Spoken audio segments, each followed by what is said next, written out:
there. So hello and thank you for joining us for tonight's event. My name is Bailey and I'm an event host here at Powell's Books in Portland, Oregon. Before we begin, I wanted to encourage you to check out our lineup of upcoming virtual and in-person events by visiting our website at powells.com and clicking on the events tab at the top of the page. Please remember to follow us on our various social media channels such as Twitter, Facebook, Instagram, and TikTok. Tonight, we are very honored to welcome author Annie Duke in conversation with David Epstein to discuss Annie's book, Quit: The Power of Knowing When to Walk Away. The advice of legendarily successful people is often boiled down to the same message. Stick to things and you will succeed. We believe that quitters never win and winners never quit. But while persistence and grit can be a virtue, quitting is far from a vice. In fact, contrary to popular belief, winners quit a lot. That's how they win. Publish our weekly called Quit, a fascinating look at the power of walking away from strategies and plans that aren't working. This no-nonsense survey packs a punch. In Quit, Duke argues that it's time to rehabilitate quitting as something worthy of pride and celebration, a key skill for making better decisions and achieving success in any part of life. Annie Duke is a best-selling author, corporate speaker, and consultant in the decision-making space, as well as special partner focused on decision science at First Round Capital Partners, a seed stage venture fund. As a former professional poker player, Annie won more than $4 million in tournament poker before retiring from the game in 2012. Prior to becoming a professional player, Annie was awarded a National Science Foundation Fellowship to study cognitive psychology at the University of Pennsylvania. She is the co-founder of the Alliance for Decision Education, a nonprofit whose mission is to improve lives by empowering students through decision skills education.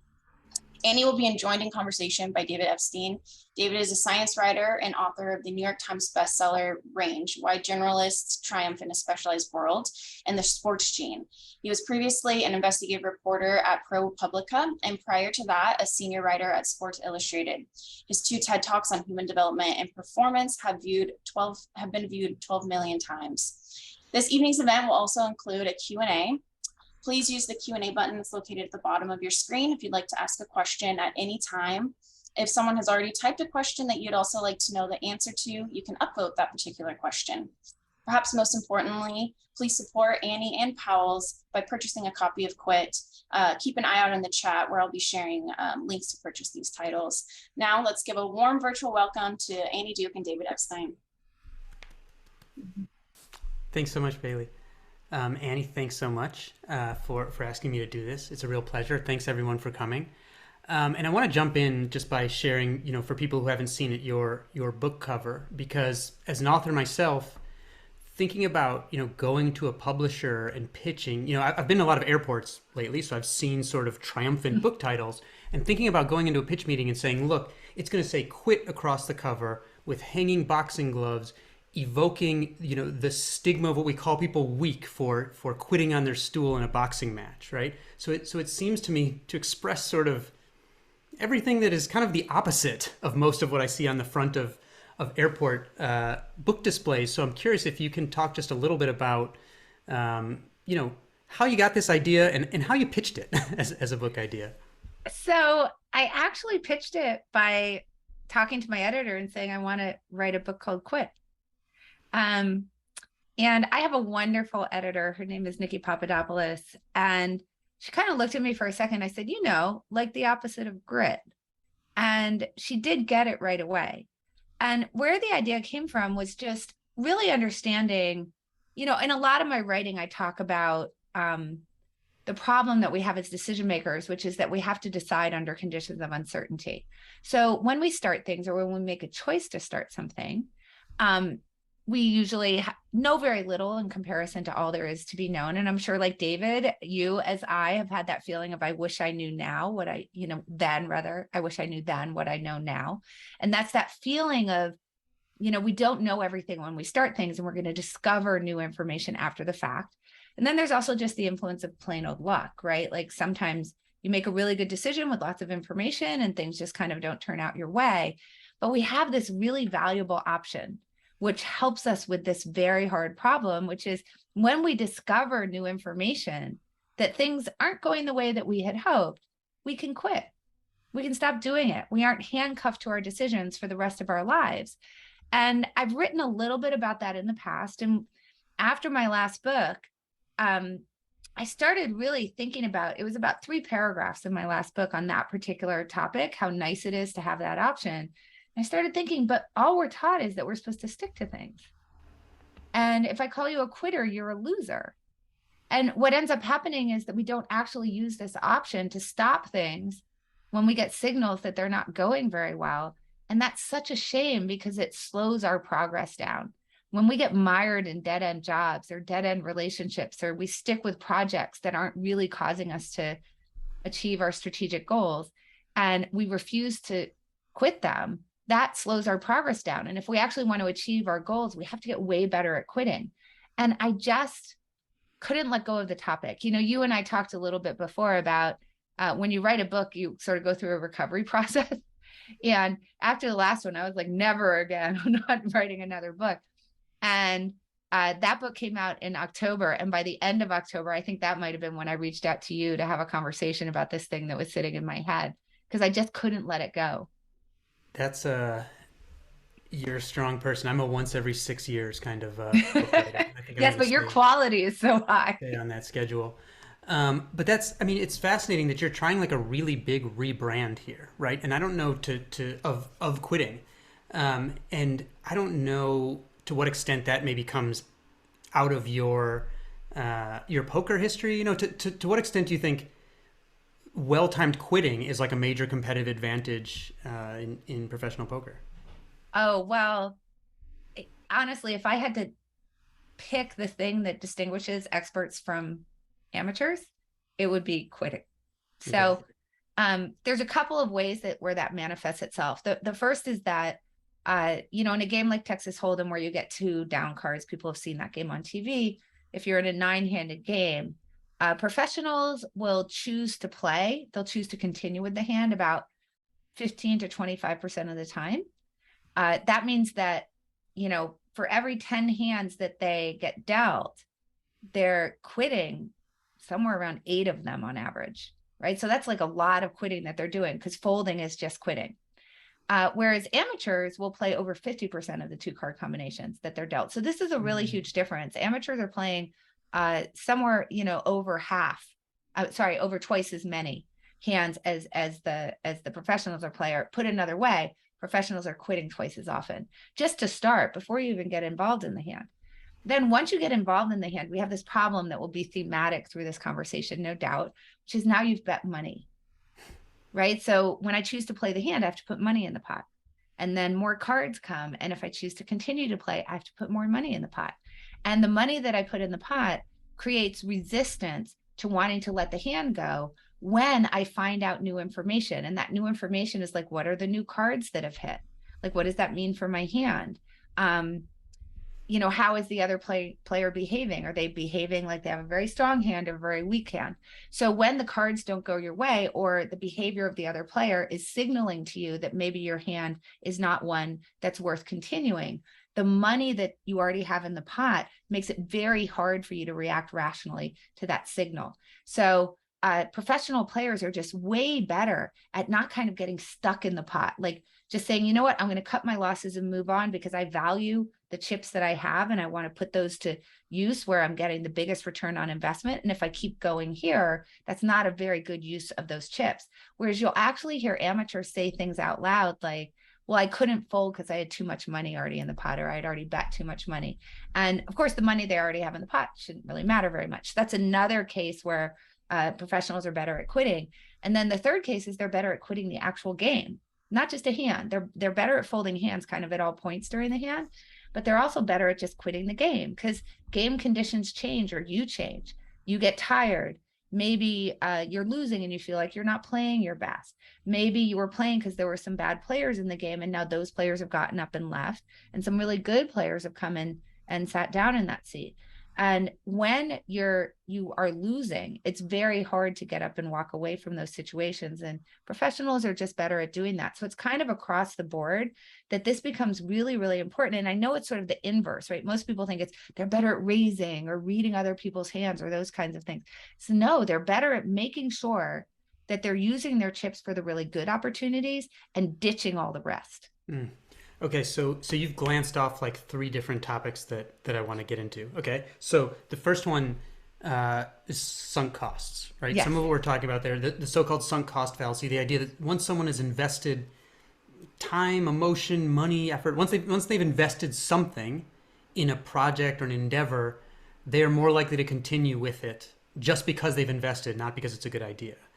And so you wrote fascinatingly about some really, it's sort of funny to think about that in poker, but you wrote sort of harrowingly, I would say, about how that plays out in like public works projects. Yeah. You wrote about a public project, I think it was a waterway, that was like, I don't know, it's millions of maybe it was over like $1 billion. It was huge cost overrun, and you quoted politicians talking about shutting it down, saying basically we can't shut it down now because that will mean we would have wasted taxpayer money. Essentially, Right. was that right? So Right. Yeah. instead of saying is this project worth doing now, what became sort of their dependent variable was will this mean that we would have wasted what already went in there? And that was bad.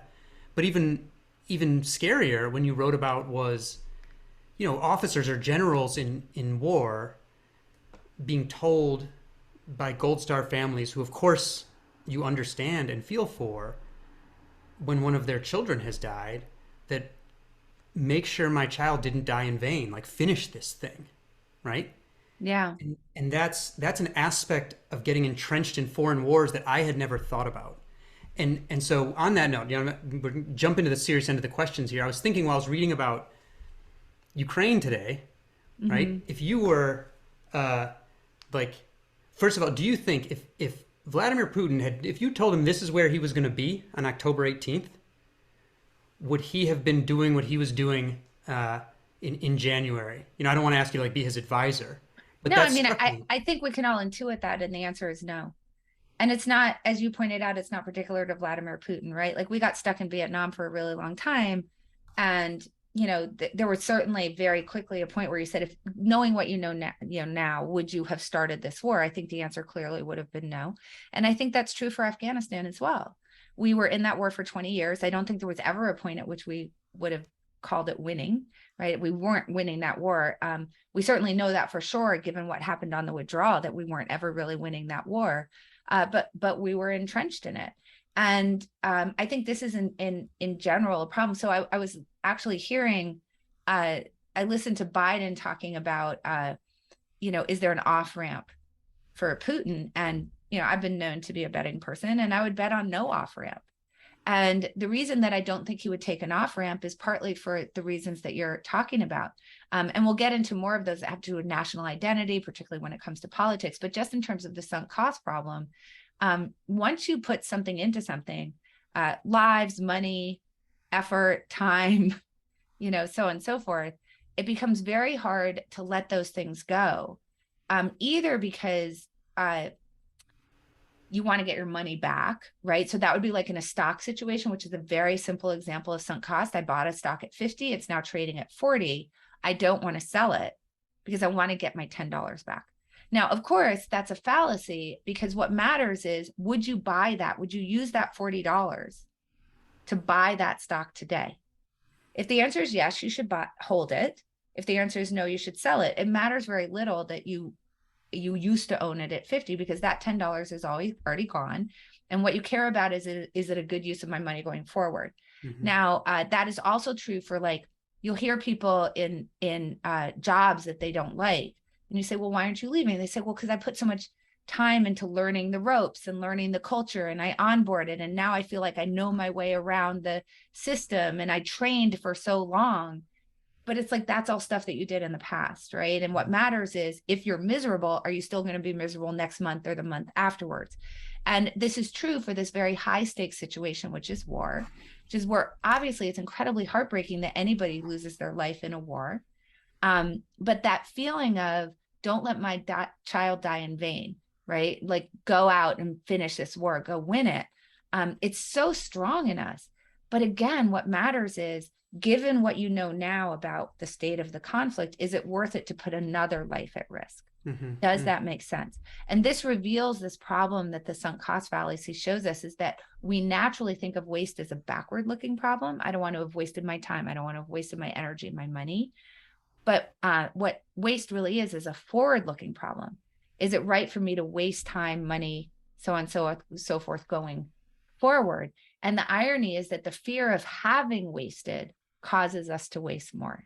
I mean, it's amazing how you write in fascinating ways, touching everything again from war and public works to relationships, and one of the ones, of course, having written a lot about data analytics and sports that I was interested in Yeah. was, I was wondering where you wrote about some research showing that, um, professional basketball teams would, for example, play a player more, even if the stats didn't suggest they should, just because they had drafted that player higher. They would Yeah. play them, even if someone they drafted lower was doing better. But that research wasn't that new, so I sort of said, maybe that, now that we're in the analytics age, the money ball of basketball age, maybe that's gone away. And of course, as soon as I was thinking that in my head, you addressed that. And so what does the Yeah, so analytics age research find? there were three studies. One was Barry Staw did the original work, and Barry Staw was at Berkeley. And he is one of the first people who identified this problem called escalation of commitment, which is basically we have the intuition that when we get signals that things aren't going well, that we'll walk away. That's our intuition. But it turns out that actually when we get that bad news, we double down, we triple down, we really escalate our commitment to the cause. We won't let go. And so he wanted to look at professional sports teams in a case where it's very clear what the incentives are, right? Like the incentives are play your best players. Try to get them on the court as much as you possibly can. So what he was looking at was this big expenditure. So a draft pick is a very big expenditure.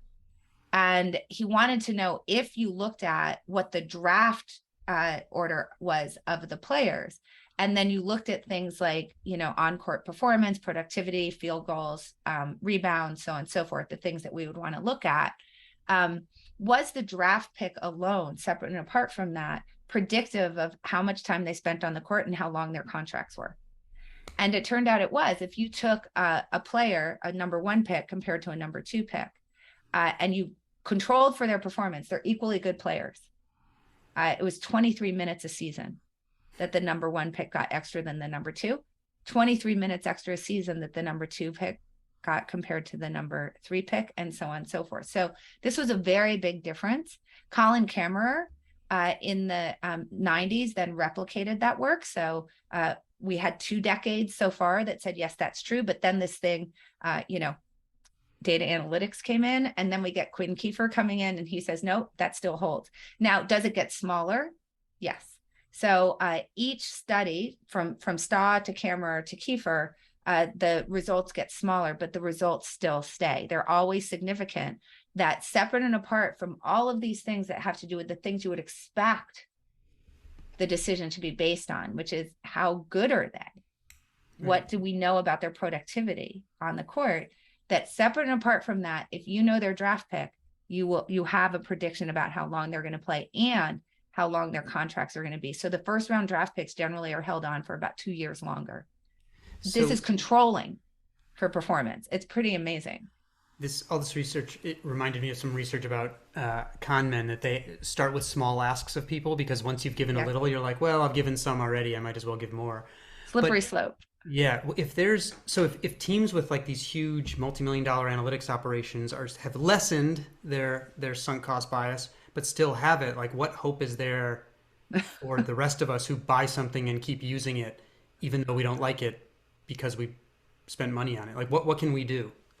Well, so I mean, I think that this is really where the really big lesson is, right? Which is, again, when you continue to do something that isn't actually helping you to achieve happiness or achieve fulfillment or get you to where you want to go, when you keep doing it, then you're reducing your progress toward that goal, particularly in comparison to other things you can be doing. In the simplest sense, you can think like, if I'm on a particular road trying to get somewhere and a tractor trailer like overturns on the road, I need to exit. And if I stay on that road, I'm losing time. Right. So that would be like quitting, right? If I'm on a path, if I've started something that isn't working out, the longer I stay on that, the slower I'm going, because I could get on a path that's getting me there faster. And even NBA teams are falling for this problem, right? So this is something that we really need to be very careful for ourselves. And one of the things we really need to be careful about is that when the decision feels close, in other words, when we say, ooh, this feels like a 50-50 decision. Like, should I quit my job or stay? That it's well past the point at which you should quit. That we don't experience, like what we experience is 50-50. It actually turns out, and this is research from Stephen Levitt, that if we quit, we'll actually be happier. So we want to get good at this skill. Stephen Levitt, the Freakonomics economist. The Freakonomics guy showed this, that quitters are happier. And when you think it's 50-50, meaning you think you're going to be as happy if you stay or if you go, that it turns out you're just happier if you quit at that point. So we're sort of getting to these decisions late. So the lesson, so how do we get better at it? Well, look, first of all, knowing about it isn't going to help you. I'm going to give you that bad news first. So you now know there's a problem. It's not going to help you. Not only that, several of the eminent researchers that studied it in your book end up then falling prey to it themselves in the stories. Yeah. There was a guy named Jeffrey Rubin. This was amazing. So Jeffrey Rubin was from the same generation of psychologists as Barry Staw. He also, studied this kind of entrapment problem, sort of getting stuck in things. And he had a goal to climb there's 100 peaks in New England. And he was on his 100th. It was his last one. So he's, this sort of summit fever situation. So he's on his last one. He's climbing with a graduate student. And remember, he spent his whole life studying, getting stuck in losing endeavors. Okay. So that's his life's work. And a very heavy fog rolls in. The graduate student says, "Ooh, I don't think we should continue." He announces he's going to turn around. Jeffrey Rubin continues on, and his body was found 2 days later. So knowing about it will not help you. So that's a cautionary tale. That was, for people thinking about picking up the book, that part was like, I threw the book over my shoulder for a minute, because it was just amazing that you're building up this research agenda and then the guy himself dies falling prey to that same bias. Right. I mean, it's really disheartening. It's a very strong illusion, it's like a visual illusion. I can show you a visual illusion. I can explain it to you, and then you look back at it and you still see it. So that's kind of like how sunk cost is. The other thing that's not going to help you is saying, well, if I were approaching the stock today, would I buy it? So because you can't kind of undo the stuff that you're bringing in with you, right. Like you're not really fresh to that decision, so you can't really pretend to be. But luckily, there are a few things you can do. So the first one is to think in advance. And this is actually a really good solution to a lot of problems that we have, like sticking to plans, like diet plans. Katie Milkman has written about this in her great book, How to Change, that when we think in advance about what are the signals that we might see in the future that would tell us that we ought to walk away, and then commit in advance to actually walking away when we see those, we are better off. Now, I feel like some people think, well, it sounds like, a distinction without a difference, right? Because, well, if you're telling me that when I actually see them in the wild, right? Like, so when I'm climbing a mountain, a fog rolls in, that I'm not going to react well to it, then why does it matter if I say in advance, if a fog rolls in, I'm going to walk away? It's like, well, because it does, and by a lot. So essentially, Barry Staw's research has shown that if you employ that type of tactic, you can actually get yourself to behave like someone who's fresh to the decision. And so that's really good, right? So that's what I call kill criteria. And I think that's one of the most powerful things that you can do to kind of get to better quitting decisions. One of the best examples of kill criteria, I think it's a very simple example, are turnaround times in mountain climbing. So as an example, on Everest, when you leave for the summit from Camp 4 on summit day, you leave about at midnight, and they tell you in advance that no matter where you are on the mountain, if it gets to be 1 p.m., you need to turn yourself around. And the reason has to do with the dangers of the descent. You don't want to descend to Everest in darkness. And if you aren't at the summit by 1 p.m., the chances that you're descending some of the more dangerous parts of the mountain is just too high. And so they tell you have to turn around at 1 p.m. And they're setting that in advance. They actually tell you about that way down at base camp. And so that's a really good example of a very simple kill criteria. But you could imagine something more complex. Like if you have an employee who's underperforming, you could sit down with the employee and say, this isn't really working out.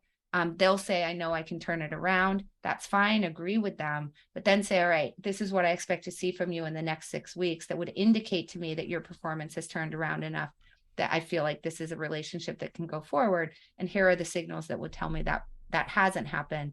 And then you're going to be able to get to those decisions to part ways a little more rationally and more quickly in a way that's more palatable to everybody. Gotcha. So thinking about this stuff up front. So given that, given two things you mentioned. One, this idea, which is one of the phrases that really stuck in my head, is that if you quit on time, you'll feel like you quit too early because of how our brains work, which is an amazing phrase. And also, there's been a lot of news about the Great Recession, right? Resignation, sorry. Freudian slip. Well, I mean, that might be coming too. Let's be honest. Yeah. And so people are changing jobs a lot, right? And they're thinking about jobs and what they want in jobs. And so when is the right time, say you're starting a new job, when is the right time to make your sort of kill criteria? Obviously, you want to go into a job very optimistically with a new thing. When's the right time to make that kill criteria? All times. So when you start the job, you have certain expectations, right? And there are going to be certain signals that it's not the place for you. Now, the key is to set the right time horizon, right? And to understand, is this just it's a new job for me, or is this really a strong signal? So when you go in and things are uncertain, the threshold for saying this is something that I'm going to kill would be higher, right? So you'd say, there's toxic behavior in the culture, and you sort of write down what are those things that would be triggers for you that would tell you that this is not a culture that's right for you. That's something that you really shouldn't stick out, assuming that you have the option to go find another job. I understand that some people don't. So this would be a case where you actually have the option to be able to do that. Mm-hmm. But so now when you're starting it, you're going to be thinking about pretty strong signals, right? Because you know that there's going to be a learning period and it's going to be kind of hard. But then you can do it at any point along the way. One of the best times to do it is that moment when you start thinking, maybe I should quit. Because in this particular case, you really have very good knowledge of the things that are making you unhappy in your job or your relationship, or the project that you're pursuing, or the product that you're developing, or maybe a book proposal that you're writing, for example, right? And when you have that moment of maybe I'm supposed to chuck this, right? Maybe I'm supposed to walk away from this. That's a really good moment to sit down and say, how long can I continue to take this for? Like, how much more time am I willing to invest in this? And then let me think about what the signals are that I would see at the end of 6 weeks that would tell me that this is no longer worth me pursuing. And what's nice there is that you have a lot more certainty already about the things that you're unhappy with, but you are setting a deadline. And this is something very important about kill criteria, is that it's not just a state of the world that you need to be identifying. It's actually a date. You have to put a deadline on it, because otherwise what happens, and I'm sure you can intuit this, is that I'm sure you've talked to friends about this. They come and they complain to you about their job, right? You have a discussion about it. It sounds like they're going to quit. Then you see them 3 months later, what's going on? They're still in their job. They're still unhappy. Well, why haven't you quit? Well, I've put so much time into it and I think maybe I can turn it around. Then you see them again 6 months later and it's the exact same conversation.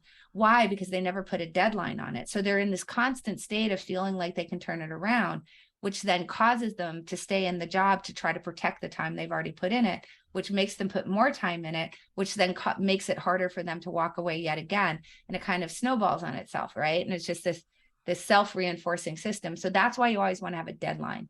So, when you go into the job, it's going to be high bar, what is toxic behavior, so on and so forth. But then once you're in a situation where you're kind of unhappy, that's the moment that you can really set a deadline for how long you can sort of stick with that, and what the signals are that would cause you to walk away at that point. That's been, for me personally, one of the biggest sort of things I've applied from your book is I'm working on a writing project right now, and I wasn't really sure about it and decided to actively do some writing on it, give myself a deadline for that, and then sort of see that something that I was more or less interested in by a certain date. So I've really kind of taken that to heart. But you reminded me of another story that I loved, because obviously the book is packed with research, but there's also some beautiful stories. There's a lot of stories in it too, yeah.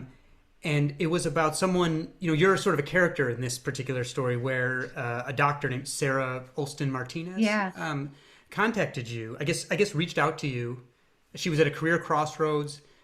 She was working in a hospital, if I recall, and was very good at her job, but was not enjoying it anymore, and was offered another position, and couldn't decide whether to take it or not. And she reached out to you, and you reframed her thinking and asked her what I thought were sort of two very powerful questions. I don't know if you can remember those. If you can share what you asked this person that you were counseling through a real life job decision.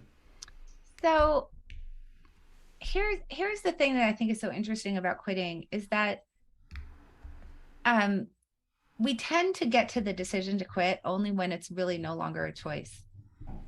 Quitting is so kind of scary and odious to us and sort of feels like such a failure that we don't really want to do it until we know that we have no other option.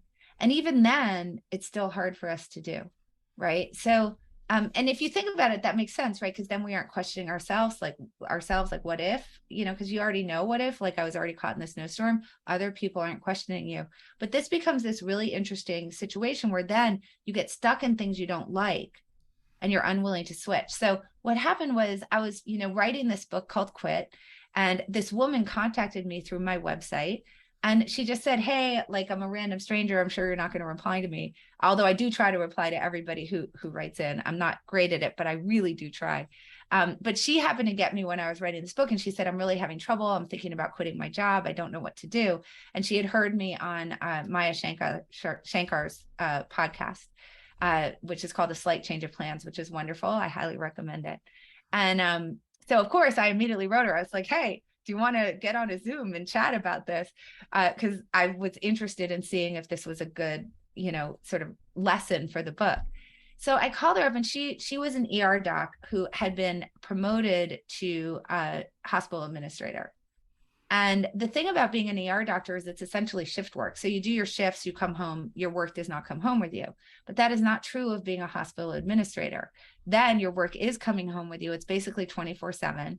And she's describing her situation to me that she's only doing six shifts in the ER a month, which was her original love. She's doing all this administrative work. And her children, who are 4 and 2 at the time, are really complaining and getting upset because she's not paying any attention to them. It's just intruding on her personal life in a way that has not only is she miserable, but it's clear she's been miserable for a while.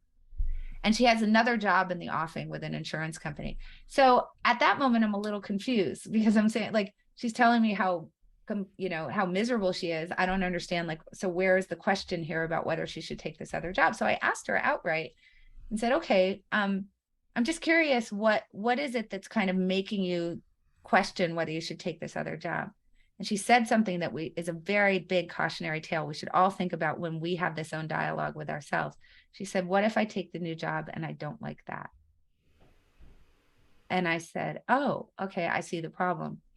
So I said to her, well, let me ask you a question. Imagine it's a year from now and you stayed in your current position. What are the chances that you're happy? And she said 0. I mean, this was the thing. She already knew she had been unhappy for a really long time. She had tried a whole lot of stuff to try to make it better for herself. She couldn't. She said that in a year, there was literally no chance that she could be happy. So I said, okay, well, this other job, I understand it might not work out sometimes, but maybe sometimes it will. So what do you think the chances are if you switch to this new job that you'll be happy in a year? And she said, well, I don't know. I guess maybe 50-50. And I said, well, is 50% greater than 0? And it was like this light bulb went off for her, right?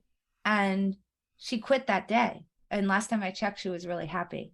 And here we can see this interplay of two things, right? So we've got this problem with sunk costs, which is related to something called sure loss aversion. And what that means is that we don't like to stop stuff. Well, because that's the moment that you go from sort of like failing to having failed. Okay, so we really hate that moment, right? So when we think about like that idea of like getting our money back or not wanting to have wasted our time, as long as we keep doing it, maybe that won't happen. Maybe we could get our money back. Maybe we won't have wasted our time. Maybe we could turn it around. But as soon as we quit, that's when we're saying, no, it's done, right? And we know quitters are losers, so that doesn't feel good to us.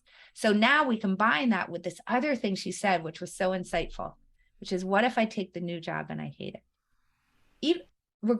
She didn't like the job she was in, but she was very focused on that. And that's something called loss aversion, which is when we start things, we really focus on the losses that might be associated with them to the point where we irrationally won't start stuff. So now we can see this problem. We don't like to stop things for fear of having wasted our time and whatnot. But when we quit, it often means starting something new.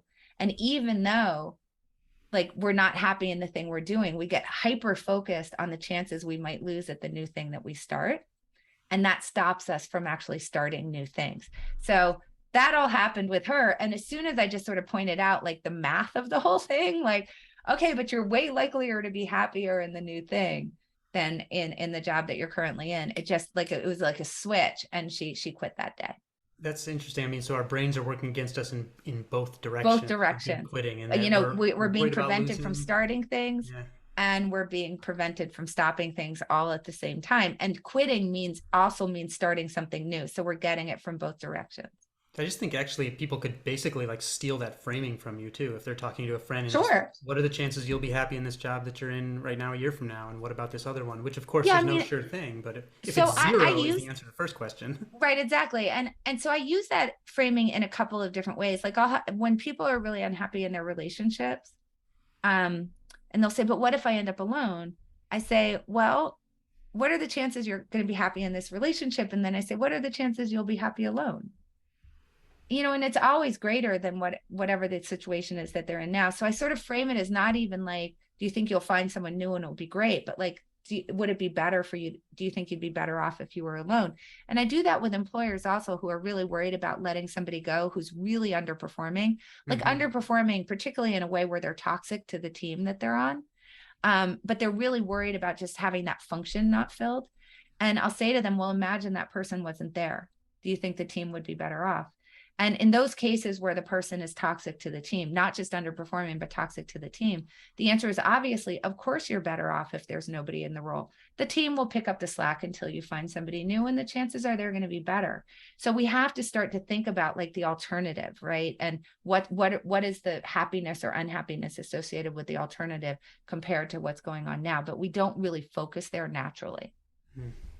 Okay, let me share. I think the moral of the story is that you're available for one-on-one career counseling for Yes.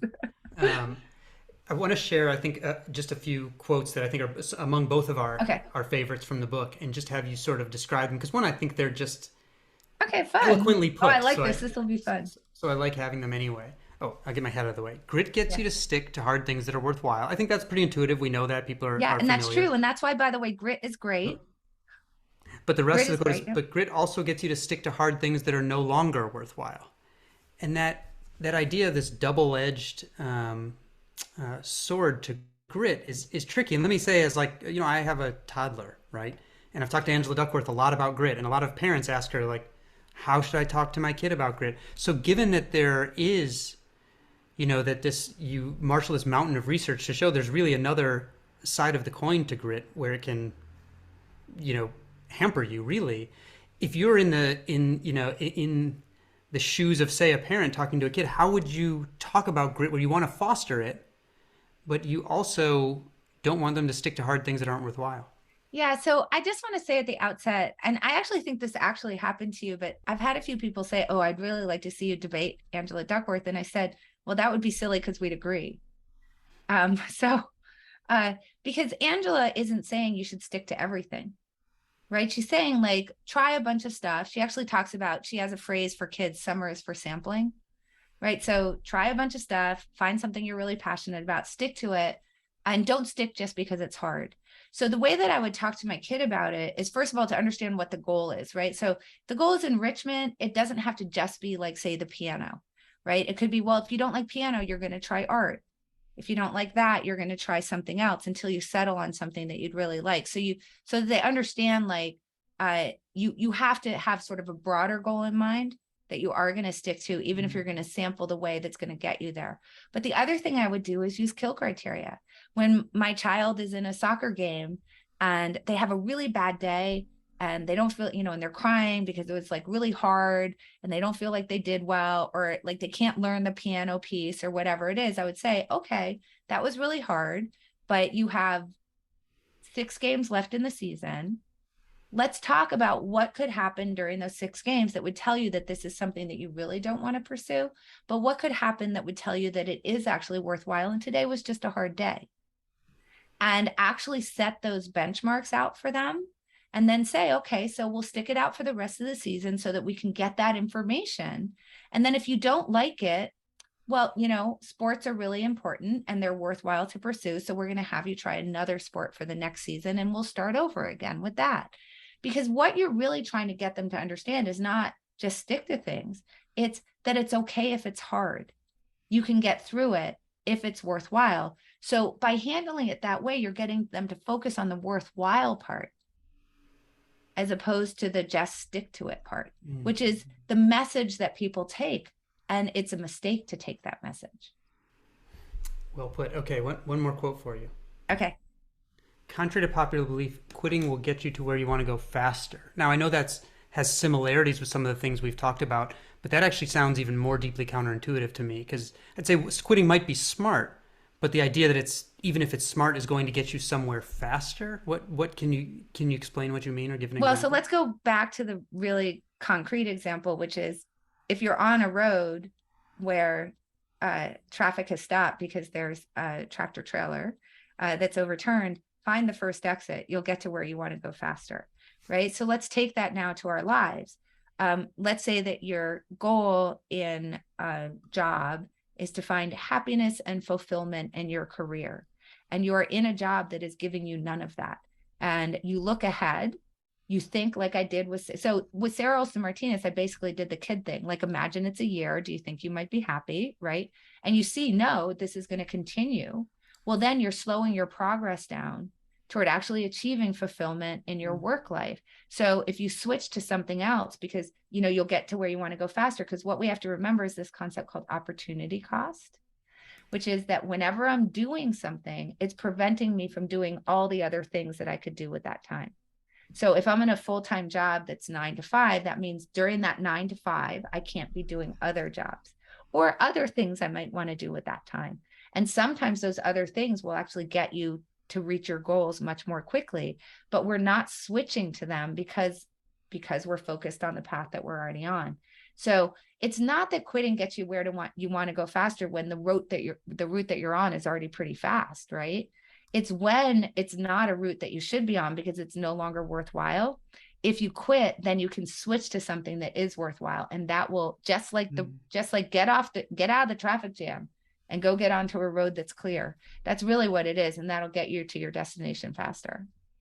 Okay, I want to share in a minute, I want to take some audience. We have a few questions to take. But before that, I want to share an image that was from part of the book where I give you the ultimate writer's compliment, where I was reading it and saying, gosh, I wish I had written this. Oh my gosh, that is such a compliment coming from you. So here is the image that might baffle the audience, but can you explain what this is and why it's pertinent to a section of your book that I wish I had written? Oh gosh, thank you. All right, so look, so we know that once we engage in something, I love that, we sort of carry all this debris with us, right? So we've talked a lot about sunk costs, for example, like the time and investment that we put into something really makes it hard for us to walk away from things, right? So let's imagine that we wanted to train a monkey to juggle flaming torches while standing on a pedestal. And we were going to do that in order to make tons of money. This is an example that comes from Astrid Teller, who's the CEO over at Axe, which is Google's in-house innovation hub. Okay, so if we're going to train the monkey to juggle flaming torches while standing on a pedestal, then we ought not start by building the pedestal. We should start by trying to see if we can train the monkey. Why? Because there's literally no point in building the pedestal if you can't train the monkey to juggle those flaming torches. It's a bottleneck. It's the big unknown. It's the hard part of the problem first. So what Monkeys and Pedestals tells you to do is tackle the monkeys first, tackle the hard part of the problem first before you start doing a bunch of pedestal building, because that pedestal building has no point. And what does it do to you? It starts accumulating sunk costs. You create ownership over the pedestals that you've built, which makes it hard for you to let it go too, because we don't like to let go of things that we own, including things and beliefs. Your identity starts to get wrapped up into it. It becomes the status quo. This is all very hard to let go. So have you ever heard, like, when people are talking about project planning, they say, well, let's tackle the low-hanging fruit first. Yeah, for sure. Right. So that's the opposite of what you should do. Eventually, you have to build the pedestal. This is a particularly beautiful one. But you shouldn't tackle any low-hanging fruit until you have a proof point of the hard part of the problem first. So if we go back to public works projects, we can see monkeys and pedestals as a really big problem. So the California bullet train has been in the news lately. It was a project to take high-speed rail from San Francisco to LA to bring prosperity to the Central Valley, really to connect those two economic engines of the state of California. They floated a bond that was approved for $9 billion in 2010 to start construction. And, so they're trying to build this road, this thing. And there's, they come up with a project plan. And they start off with building track on flat land in the Central Valley between Madera and Fresno. So that's where they start, flat land. Then around 2016 or so this is now 6 years into the approval, someone says, oh, wait, there's a problem. What is the problem that they identify? It's that there's two huge mountain ranges, the Tehachapi Mountains, which are to the north of LA, and the Diablo Range, which is to the south of San Francisco, both of which are in seismically active areas. So this is a huge engineering problem to try to blast through those mountains without causing essentially an earthquake, in order to be able to have the train run safely through these mountains. But they didn't think about it at the beginning of the project. So what happens? By 2018, the estimated budget is at 80 billion. And they say, and remember, the original budget was 33 billion. So it's exploded now from 33 billion to 80 billion, just a little bit more. It goes to Newsom. They say, oh, we have this problem because we've discovered that these mountains exist all of a sudden. They just appeared out of nowhere.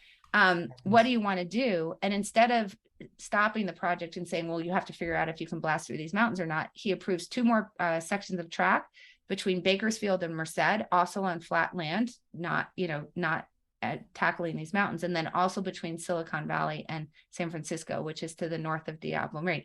So he literally approves 2 more pedestals. Now, as of today, the line was supposed to be operating in 2021. The new date, I think, is 2033, and the budget has now exploded to somewhere around $118 billion, I think. And what's interesting is that people are just now discovering, oh, there's a problem, right? But the problem wouldn't have existed had they actually approached it using monkeys and pedestals. Because if you use monkeys and pedestals, you would say, what's the really hard part of the problem? And the hard part of the problem was the 2 mountain ranges. Why don't we do an engineering feasibility study? I posted something about this on Twitter, and someone replied, or I replied to somebody who posted about it on Twitter, who said, everybody who's criticizing this project, it was actually really smart for them to start building in the Central Valley because it was easier. And I thought that was one of the best statements of the mistake we always make, right? Is that we love to feel like we're making progress. But if you're building track on flat land, you're not actually making any progress toward solving the problem of the mountains, which are the actual monkeys. So I think it's such a wonderful example of like why this is such an important way to approach monkeys, to approach projects, is tackle the monkey first. And anyone's interested, this is like going in the headlines right now, so you can follow it. Annie, I want to do a couple questions from the audience. So the first one here is on your example of public policy or war, there's been a dialogue starting around more robust prediction markets having the potential to A, better forecast something like the cost of a war, and B, hold decision makers accountable. Have you given any thought to the role of prediction markets in this way? And could those data from a prediction market help decision makers quit when the facts change? So the data will help in the same way that the NBA got better. So the NBA ends up with data analytics. And when you look at, the 80s to the 90s to, I think Quinn Kiefer did his work from the 2010s and on, you see that the behavior is getting better because you get more grounded to reality with good data. Is it going to stop? No. But the thing is that you want to be able to get there faster. So where prediction markets can really help is, first of all, the decision to enter, right? So that can be very helpful because it can stop you from entering in the first place. And then when you're in it, it can start you to think about that question of how much is this going to cost going forward? Is this worthwhile continuing? And when you do have data, it can ground you to those decisions. Now, in particular, where this can help is that politicians do have their careers at risk, right? So one of the reasons why politicians, like in the California bullet train, for example, or in the case of Putin on a much larger scale, say, well, I don't want to waste the taxpayers' money, like we have to finish this thing, is because they're afraid they're going to get voted out of office. So if voters were to start to pay attention to prediction markets, they also might be more rational about saying, no, actually, thinking about that $100 billion that you're about to spend of taxpayer money, trying to save, somehow not waste the money that you already spent. And I just think that you could probably give me a lot more benefit with that money by not continuing to build track on flat land that isn't really going from where you wanted it to go to where you wanted it to end up. Annie, I know I said we might do a lightning round at the end, but there's a couple of really good questions I want to ask. So I want to stick with the audience questions. We've talked about this some, but I think it'd be good to crystallize more anyway. How do you distinguish between not trying hard enough or long enough, and not an optimal fit? Yeah. So first of all, for adults, and I just want to be really clear about this, for adults, if you're questioning it, it's almost definite that it's not a trying hard problem. And it just has to do with this thing that there's just so many forces that make us not want to close accounts in the losses, right? Like even when there's a story of Siobhan O'Keefe, who's running the 2019 marathon, and she breaks her leg on mile 8, and she's running toward the finish line, and she finishes the race, and she's not even an unusual story. Like grit for adults is not generally the bigger problem. So I just really want to make that clear. The way that you can distinguish between the two in terms of helping yourself is, first of all, really good use of kill criteria. And the second thing is to really get a good coach. Find yourself a mentor, right? A colleague, somebody who has enough experience in whatever it is that you're thinking about to understand the difference for you, right? Is this an issue that you're not trying hard enough, or is this an issue that it's not a good fit, right? Like maybe you have a goal to be an Olympian, and they let you know, like, no, like I'm telling you right now, like there's other things that you can be doing with your time, right? Or yes, you just need to power through this. I know this is a hard time, but I can see the talent you have, and it's totally worth it for you to continue. Because other people looking from the outside in can see our situation more clearly than we can. And I think we've all seen that from the other side when we see someone who's stuck in a job, who we can see very clearly ought to be quitting, and they don't do it, right? But we can see it. Same thing, like they're in a bad relation, and we can see that they should walk away from that relationship, but they don't do it, or they shut the project down, or they should stop developing that product and pivot to something else. But when we're in it, it's very hard for us to see it. So in that distinction between essentially what the questioner is asking is, how do we distinguish between worthwhile and not worthwhile? That's the big problem we have. Think in advance with kill criteria, but get yourself outside help. That is one of the best things that you can do for yourself. I think I remember in the book you mentioned that the Nobel laureate, studies cognitive bias, Danny Kahneman, has like a quitting committee or something that helps him. Well, he has a quitting coach. His quitting coach is named Richard Thaler, who is also a Nobel laureate.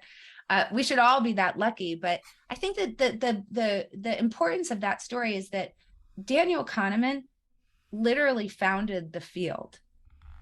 He's the one who started saying, hey, we're not as rational as you think you are. And he wrote the book, Thinking Fast and Slow, which was really looking at the decades of research saying, we make all of these cognitive errors. And he feels like he's bad at quitting. Yeah. Right. So if he feels like he's bad at quitting and needs Richard Thaler to help him with it, I think we all should go find someone to help us with these decisions. Fair point. Another question, can you share a successful example of quitting which is not job related, maybe in a business context where there are stakeholders? And this reminded me of a great story you had about Stewart Butterfield in the book. Obviously, pick whichever one you want. No, actually, Stewart Butterfield is exactly what came to mind. So Stewart Butterfield founded a company called Glitch, which was developing a game called Game Never Ending. In the early 2000s, he had actually started another game, which was a online world building multiplayer game, but it was a really bad funding environment back then. This was in the .com crash. And so this is where like a lot of times people quit when they run out of money. And that was kind of the situation for him. He couldn't raise any money the first time around. And so now he's on his second try. And this is Game Never Ending is the game that he's creating. And it's a critic's darling. It's described as Monty Python meets Dr. Seuss. And, a lot of the people in the gaming community really love it. So he's got a lot of backers, really big backers, Andreessen Horowitz and Accel. These are very big venture funds. And he has $6 million in the bank. So he's flush with cash. This is in like right around 2012.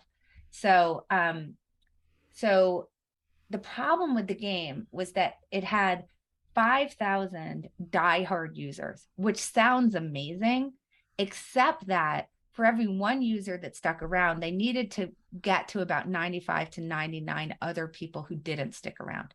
So, for you get to 100 people would come and try the game. 95 to 99 of them would play for 7 minutes and never come back.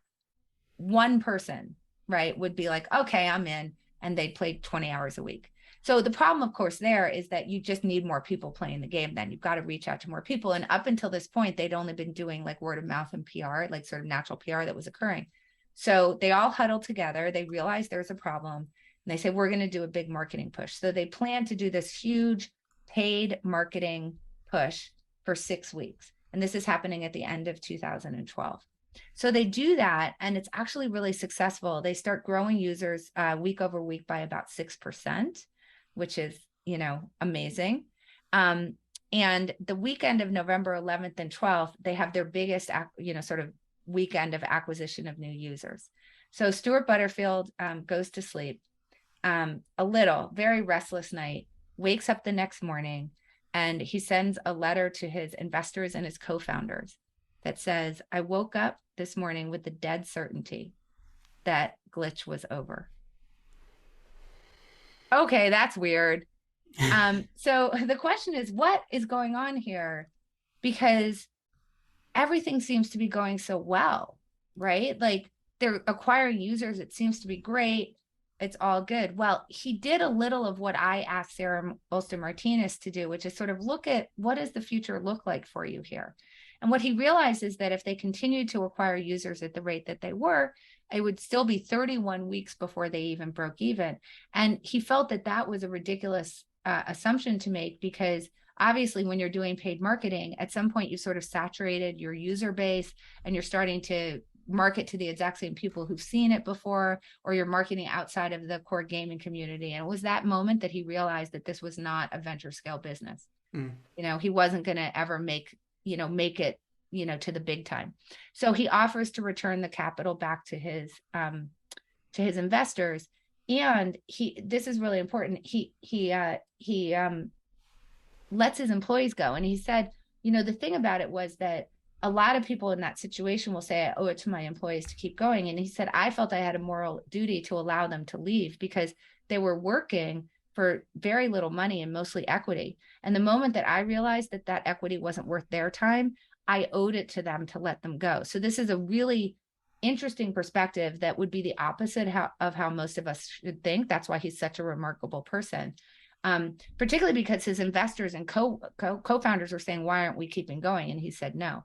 And he actually said, I think that I got to the decision 6 weeks late. I think the reason why I wanted to do the marketing push was to kind of prove the math out to myself, to make sure I was certain. So even he felt he quit too late here. All right, so he quits it.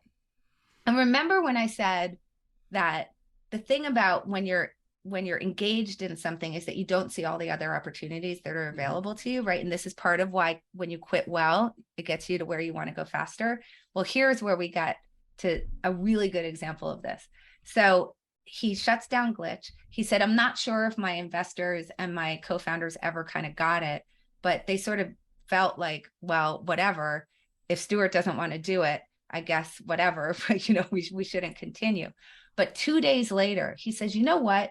We were using this internal communication tool and people really liked it, but we didn't really have a name for it.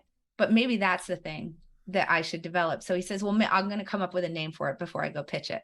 And the name he came up with was Searchable Log of All Company Knowledge, Slack. That's the acronym for that, which he pitches.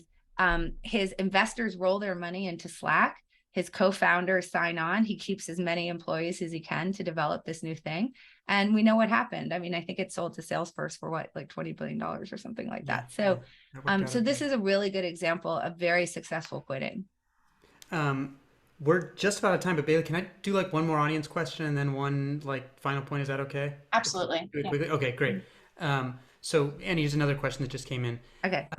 Dr. Jennifer Lerner, former chief Yeah. decision scientist in the U.S. Navy, now a Harvard professor, has hmm published work demonstrating the local environment rewards leaders continuing work that's not working out and penalizes those who Yep. stop work that are seen as not trustworthy. What can we do to reduce the professional risk when making a decision to stop work? Yeah, so actually this is something in my consulting work that I do a lot. So like I can give you an example from a sales org that I worked with. So this was a SaaS company. It's called mParticle. They sell a customer data platform.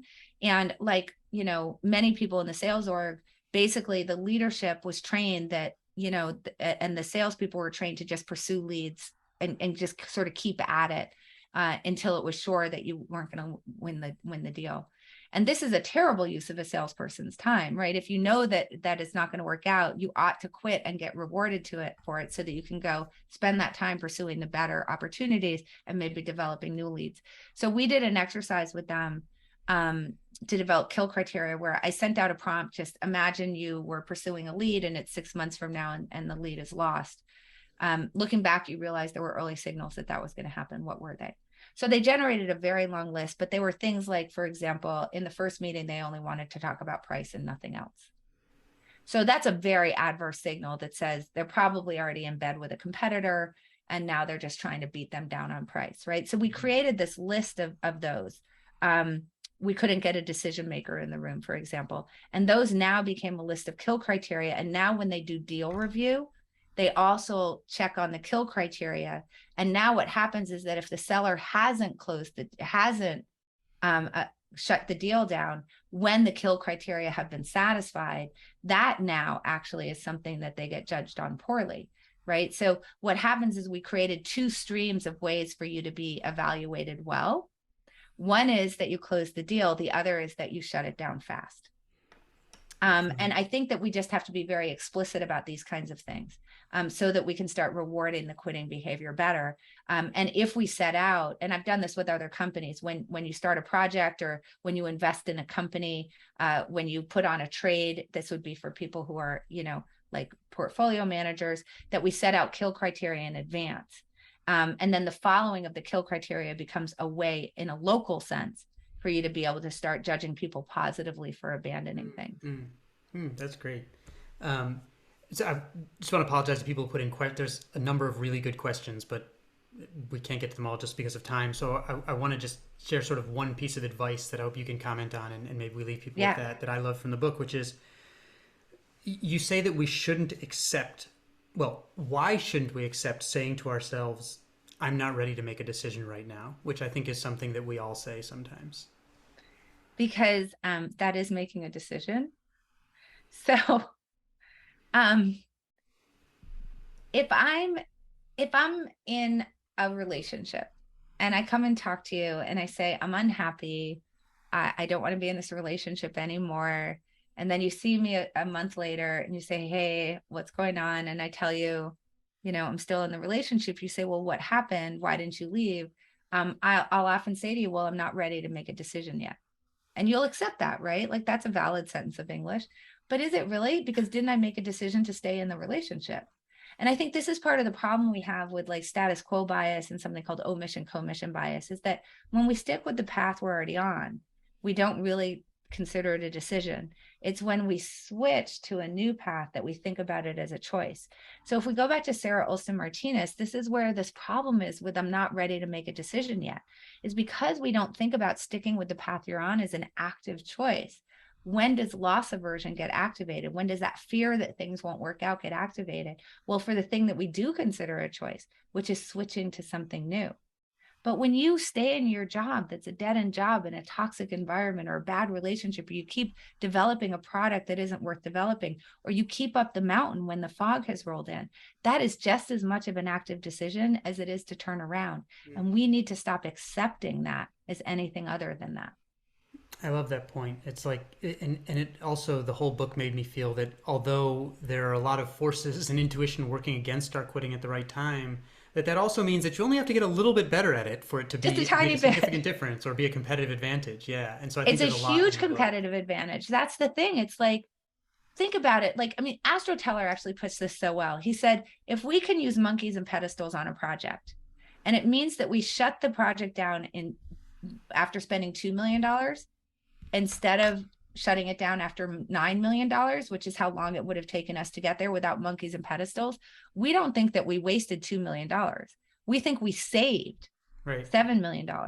Think about what a huge competitive advantage that is to have done that. He's like, would it have been nice if we could have shut it down sooner? Sure. But we did a lot better than we would have.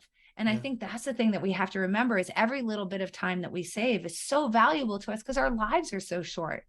Like save a month. That's a big deal in the course of our lives. Yeah. Beautifully put. And again, sorry, all the questions that came in were really, really good. I didn't get to lots of my own questions, so that is no reflection on the questions. Annie, thanks so much. That was wonderful. The book's wonderful. Well, thank you. And I want to say, just for everybody who doesn't know, I hinted at this, but David was one of the first people that I got in touch with when I was thinking about writing this book, as David said, with this crazy title called Quit. Because obviously Range, which is so incredibly wonderful, touches on a lot of the same themes and the idea of like exploration and try lots of stuff because it's going to help you to figure out what it is that you want to do and inform that. And I just thought that he would have such a unique perspective on it. And we did not know each other at all. He was willing to talk to a stranger about something that she was really excited about. And I just want to express my gratitude toward you because you really helped me to think through this topic as I was just forming the ideas in the book before I had ever put pen to paper. So I'm just so deeply appreciative and grateful that you were willing to get on that Zoom call. That's so kind of you. I was honored you asked. All right, well, we've reached the end of tonight's event. Thank you so much for letting us sit in on such a wonderful conversation. It was really a joy to host both you and David and to get to welcome all of our lovely audience members tonight. I want to ask again that you might consider purchasing a copy of Quit by visiting us at powells.com. I've also linked some links to the book here in the chat. I've also added a link to our YouTube channel. This has been recorded and it will be on our YouTube event in the next couple of days. So if you wanted to rewatch it or if you felt like you wanted to share it with someone who wasn't able to make it tonight, you can do so from there. So thank you so much again to everybody. We look forward to seeing everyone at one of our author events again soon. Until then, take care and thank you for being here tonight. Thank you. Bye. Thank you.